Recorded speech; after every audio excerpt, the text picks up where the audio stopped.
Parubai, Heroes of Ukraine, the first blackouts, and also a pay raise, salaries in October. It's 7:30 on the clock, and I'm Raina Kondrachuk in the studio. You're watching TSN Online. Subscribe to our YouTube channel, and be sure to comment on what you found most interesting. Here are a few topics from today's episode.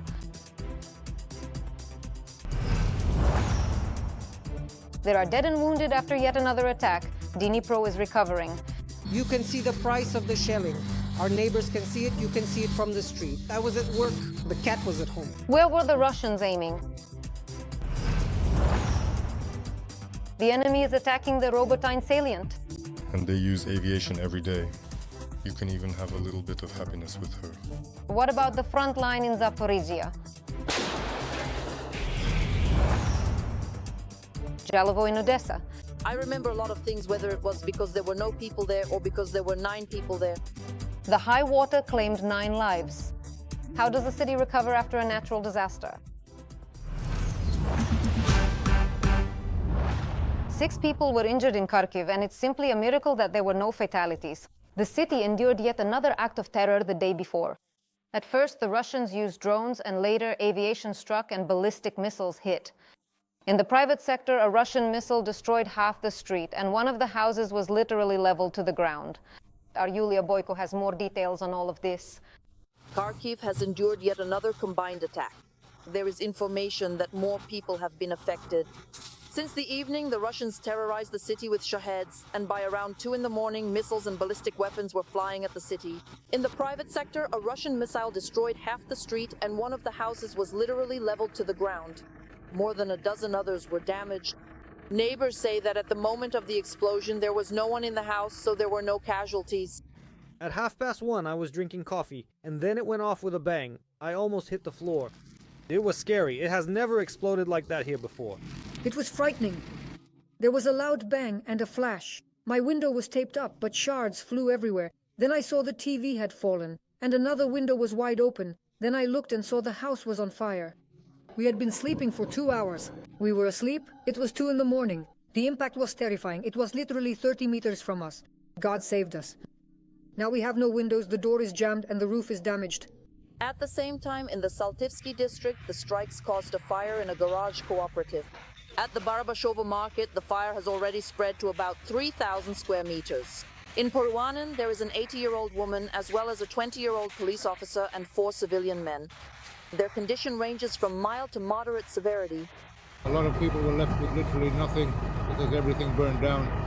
Their shops were destroyed and the entrances to the metro were damaged.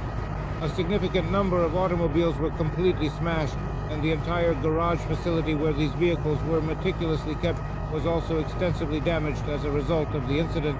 Since last night, rescuers and volunteers have been working on site, boarding up windows and doors wherever possible. Because it's already cold outside, it's important for people to temporarily restore their homes in the village. From Maya Boiko, TSN 1+1. The number of people injured as a result of the Shahed drone attack on Dnipro has risen to 31. Among the victims are 3 minors, and 1 man was killed. In Dnipro, the aftermath of the attack has been being dealt with for more than a day now. The occupiers struck with Shahed drones right in the city center where there were lots of people. They also hit an enterprise near the regional center, causing fires to break out. More about the aftermath will be reported by TSN correspondent Olga Pavlovska. She didn't have time to replace her documents before she became a widow. The wife of the deceased Yaroslav shared her story on social media. They got married just a week and a half ago, and she posted a video of their wedding celebration. He was at work when the Russians attacked the center of Dnipro with drones.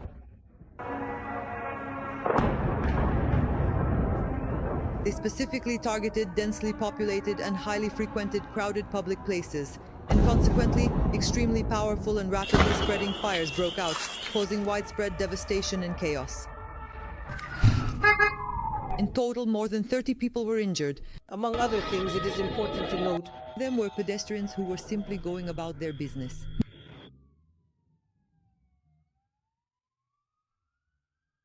Among the victims were a 10-year-old boy, a 17-year-old girl, and a young man. 12 people remain in the hospital, but their lives are not in danger. One woman after surgery remains under medical supervision in that hospital. She has shrapnel wounds to her upper limbs and muscles, but her condition is now stable. Meanwhile, in Dnipro, people are still dealing with the aftermath of the attack in the rain. Dozens of apartment buildings have been damaged. These include both new buildings and houses that are over 100 years old. You can see the destruction on the neighbors. You can see the street. I was at work. The cat was at home, but the cat survived. There are no windows and almost no wall left. Well, the load-bearing walls are still there, but the interior ones, this is a house from 1909. It's 125 years old. Something was falling there. Only the bricks remained. Of course, it's scary when it explodes like that. Everything was blown out. The police had to escort me out. It could have been much worse. Employees are not allowed into the office building that burned after the attack as there is a risk of collapse. They barely managed to run outside, recalls Ms. Hanna. There was one explosion, we all quickly ran into the corridor, then there was another explosion. We covered our ears, but it kept booming, and then everyone went outside. We're waiting for information on when we can go back in, maybe to get some equipment or something. And they were putting out the fire yesterday. Everything there is flooded with water, but we don't know for sure. About 50 doctors and patients, including children, were in the medical facility during the attack. They survived because they went down to the shelter, but in the building itself, 50 windows were blown out. Despite this, work resumed in the morning. There were no restrictions at all. We pulled together, cleaned everything up, and from the start of the workday at 8 in the morning, the facility has been operating as usual. We are receiving both patients and children. The pediatric dentistry is open, as well as secondary care doctors, and family doctors are currently seeing patients. Also, Pani Vichinov went to this art museum, where the windows and doors were blown out, so they are not accepting visitors for now. We were in the simplest shelter. Everything is fine. The exhibits were not damaged. Here they are trying to resume work as quickly as possible, just like the entrepreneurs who are saving their businesses after the attack. We had an armored plate on the glass, and that saved both the people who were inside and in general reduced the damage that was done to this place. So everything will be fine. We will restore everything very quickly. Everything will be okay. The aftermath of the attack is still being assessed and the damages are still being calculated. Just the number of broken windows has already reached up to 700. Kulivalostov, Sandro Polish, Days Against SN, -1. It is a day of mourning in the Krasnopil community in Sumy region, where today they said goodbye to a family killed by Russia. The couple, 26-year-old Alona and 35-year-old Oleksandr, and their sons Denis and Yegor, who were 4 and 6 years old. The night before, an enemy Shahed drone crashed into their house. No one survived. The family used to live in Krasnopilia, but when the shelling there intensified, they moved to the village of Chernihiv, to a house they had inherited. Aliona Lesnichenko was 5 months pregnant and was already preparing things for the birth of twins. Her husband had been fighting since 2018 and had just returned on leave. The village of Chernihiv is 18 kilometers from the border, yet throughout the year, it was relatively calm there, so the family bought another house in the village where they planned to move in the coming days. The deceased family was buried in the local cemetery. For the first time in many years, due to an enemy attack, the city of Slavutych in the Kyiv region was left without power. The Russians struck the local substation, and as a result, the city of 20,000 was left without electricity and water. The local authorities are setting up points of invincibility, where they promise to provide power for communications. Some communities in Chernihiv region are also without electricity. The intensity of fighting in the Zaporizhzhia region is increasing. The enemy is using heavy equipment and aviation in their assaults. They are attacking the Robotyne salient both from the east, from Nova Kakhovka towards Mala Tokmachka, and from the west, from Nesteryanka towards Novodanilivka. After our drone operators, the artillerymen get to work, a report from Zaporizhzhia by TSN correspondent Ruslan Yarmolyuk. Next. Paroton. There are 2 to 3 tons there. It depends. It all depends on how it works. This guy, Zaduba, whose name is Vitali and who is originally from Volyn, carries 2 tons of shells by hand. He is the father of 3 children. I could leave, but my brother is here and I am here. Almost everyone in this crew is a volunteer. They've been fighting since 2022 to 2023. Most of them started in the infantry, and now, after training, they're artillerymen. Back in 2022, when it all started, well, I'm not a military man myself. I mean, I never served, but we went anyway, just on enthusiasm. Because of the large number of enemy drones in the air, the vehicle is dug in, camouflaged, and covered with nets. In 2023, we didn't have this level of intensity or so many different types of threats. But by 2024, drones had already started appearing. Let's put it that way, intensively. And as of today, there are more and more of them. Lyman is standing guard by the cannon with a shotgun. There are 10 buckshot rounds in each magazine, and I have 2 magazines with me. Well, if needed, I can fire all 10 times. At the ones that are flying, the ones we shoot down. The enemy is watching carefully, but tries to advance every day. If they can't get through on foot, they come on armored vehicles, motorcycles, and it's like this every day. When they attack with large assault groups and armored vehicles, then the gun crews work until the barrels are red hot. At most, the guys have even fired more than 100 shots in a single shift. That is, in a day and a half or 2 days. That has happened too. Sometimes it's 20, sometimes 30 shots. It all depends on the intensity, on how much the enemy is pushing onto our land, in our direction. Right now, they're firing high-explosive fragmentation shells at the infantry. The self-propelled gun is aimed at the target, and the shells fly into the steppe and the tree lines. We work with pinpoint strikes. That is, we try our best not to give away our position. Because there are a lot of drones in the air, they can spot us, and we might get hit in return. That's why we try to be more precise, only firing when it's really necessary. Many of our pilots are working with FPV drones and dropping munitions, and we support them. The gun fires, the camouflage nets drop, and the vehicle hides. Somewhere out in the field, the first explosions of enemy artillery shells are already echoing, blending with the reverberations of aerial bomb blasts. They use aviation every day. You could almost play a game of chance with how often it happens. Because these operations predominantly take place during the evening hours, they typically launch a considerable number, often 5 or 6, and sometimes even more than that, on an almost daily basis, consistently throughout the week. Here. They became who they are now, warriors. Ruslan Yarmolyuk, Mikhailo Putya, and TSN. 1 + 1. In the occupied Kherson region, the so-called head of the Council of Deputies, Volodymyr Oleontiev, has been eliminated. This information was officially confirmed by the Gauleiter Volodymyr Saldo. It happened this morning. Exclusive footage of the liquidation of the main collaborator of Nova Kakhovka was shown by journalist Yuri Butusov. He also added that, according to sources, this action is linked to the activities of the local resistance movement and is an act of retribution against traitors and collaborators of the occupiers. Let me remind you, Leontiev is known for, in March 2022, giving the order to Russian soldiers to kidnap and torture the mayor of Berislav, Oleksandr Shapovalov, for which the collaborator was sentenced in absentia to 15 years. The situation at the Zaporizhzhia Nuclear Power Plant is critical. The plant has been operating solely on backup diesel generators for 10 days now. And the current fuel reserves will last for about the same amount of time, according to statements from the International Atomic Energy Agency. The Director General of the IAEA, Rafael Grossi, stated that this situation is unstable from a nuclear safety perspective because if the backup systems fail completely, there will be a risk of nuclear fuel meltdown. Such an emergency situation at the Zaporizhzhia Nuclear Power Plant has occurred for the first time in its entire history. President Zelensky spoke about this the day before. He instructed the Ministries of Energy and Foreign Affairs to draw the world's attention to the issue, to put pressure on Russia so that it would allow the repair of the power transmission line.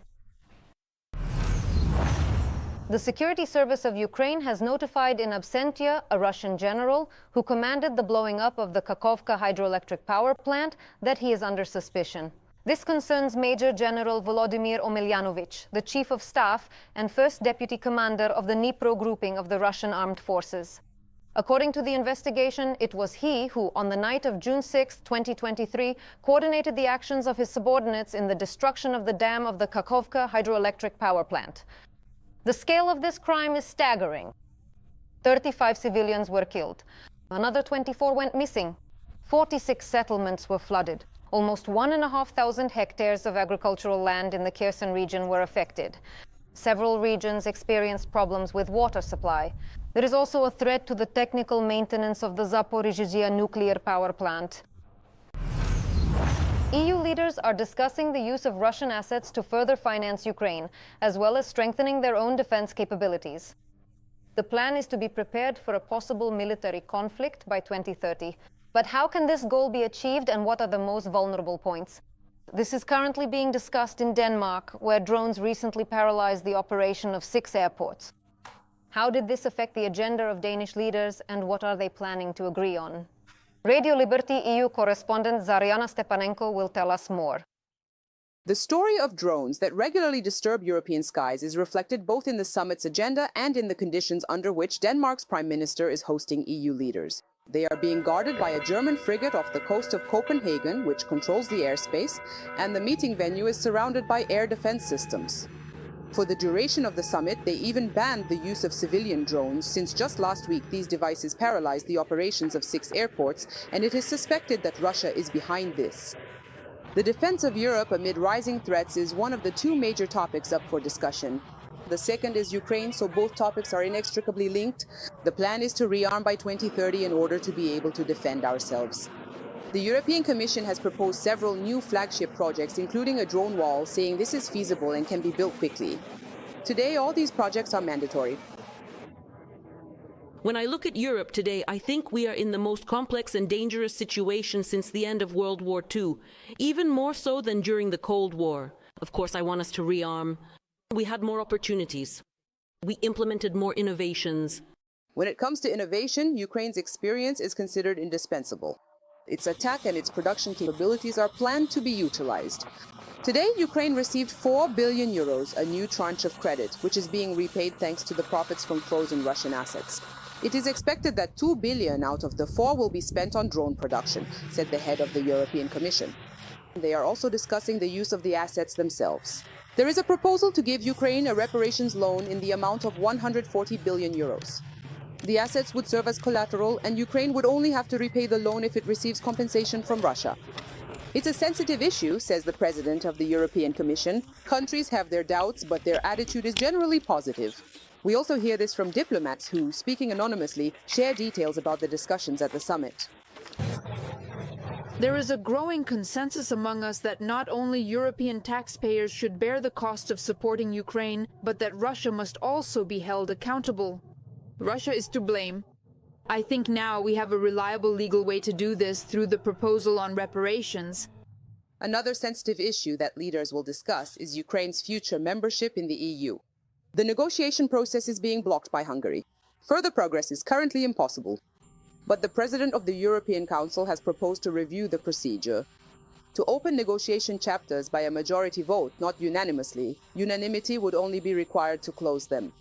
But again, such a change in procedure must be agreed upon by all EU countries, including Hungary, accordingly. Viktor Orban made it clear before the summit that he would not agree to this and once again spoke out against Ukraine's EU membership, as he does not consider it a sovereign state. They don't truly have the money to support themselves. We pay for their army, their government apparatus, their pensions. We pay for everything. If someone else is supporting you, then you are not a sovereign country. This is not a statement, but a financial fact. The summit in Copenhagen is informal and does not provide for any decisions. But if the discussions go well before the next meeting, which is scheduled for the end of October, the European Commission will prepare a roadmap for rearming Europe. As for the reparations loan, it's difficult to predict when it will be approved. At the moment, the idea is more in the category of if it gets approved. Zoriana Stepanenko, Marek Hajduk, Radio Svoboda, especially for TSN 1 episode. What could Russian provocations in the air escalate into? Share your thoughts in the comments under this broadcast on YouTube, and of course, don't forget to like and subscribe to the channel. In the meantime, I will continue the TSN broadcast.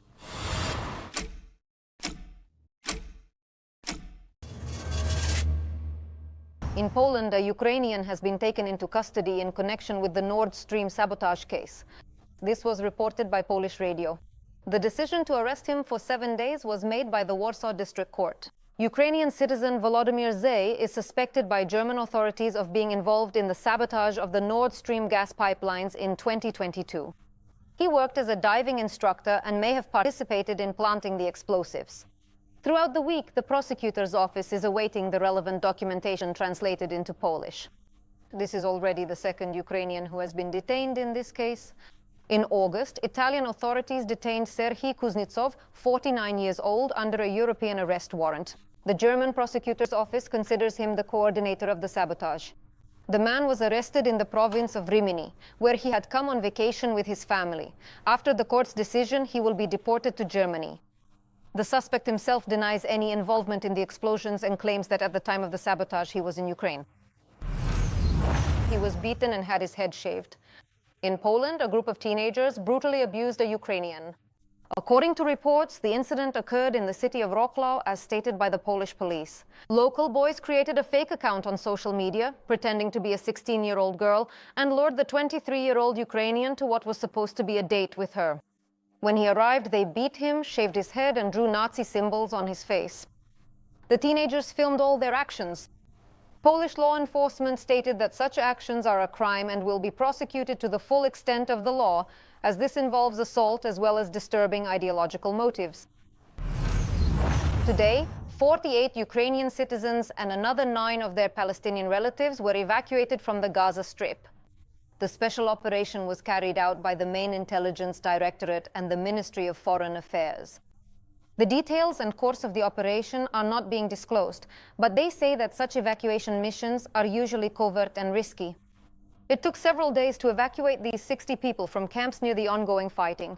The previous evening, a plane carrying the Ukrainians landed in the capital of Moldova. From there, they were taken to Ukraine by bus. In total, this time they managed to evacuate 16 children, 14 women, and 18 men. These are people who hold Ukrainian citizenship. The main intelligence directorate does not disclose how many of our citizens remain in danger in the Gaza Strip. For this reason, they also do not specify how many more such operations are being prepared. Those who have returned talk about how they lost their homes, family members, and endured more than a year and a half of hunger. For example, they say a kilogram of rice cost up to 4,000 hryvnias, and sugar was twice as much. So compared to Russian aggression in Ukraine, where enemy missiles or drones strike almost every night, they say it doesn't really scare them that much.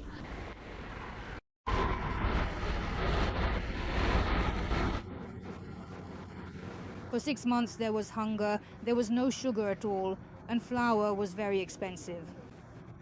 And sometimes there wasn't even drinking water. It was very hard, but there's no place better than your homeland. I decided to leave the Gaza Strip because I only have my daughter left. Her mother and 3 brothers were killed during the war.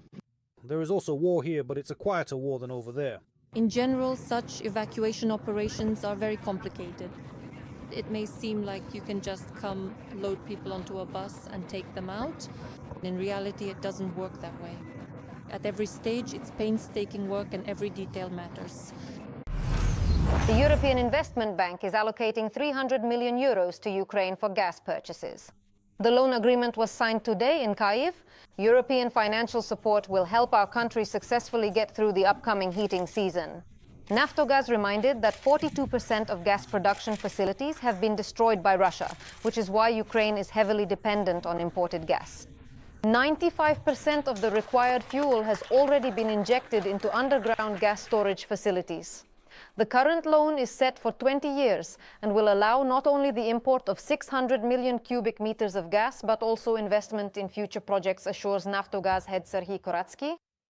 The undeniable fact that the bank has agreed to actively support us in the crucial process of purchasing essential imported gas is indeed a truly great and very practical help from the European Union and its various European financial institutions for ensuring a stable and secure heating season for everyone. So in the first stage, we use these funds to purchase gas, and in the long term, these funds will be reallocated to investment projects, to green energy, to renewable energy, to green energy, to renewable energy, to green energy, to renewable energy, renewable energy.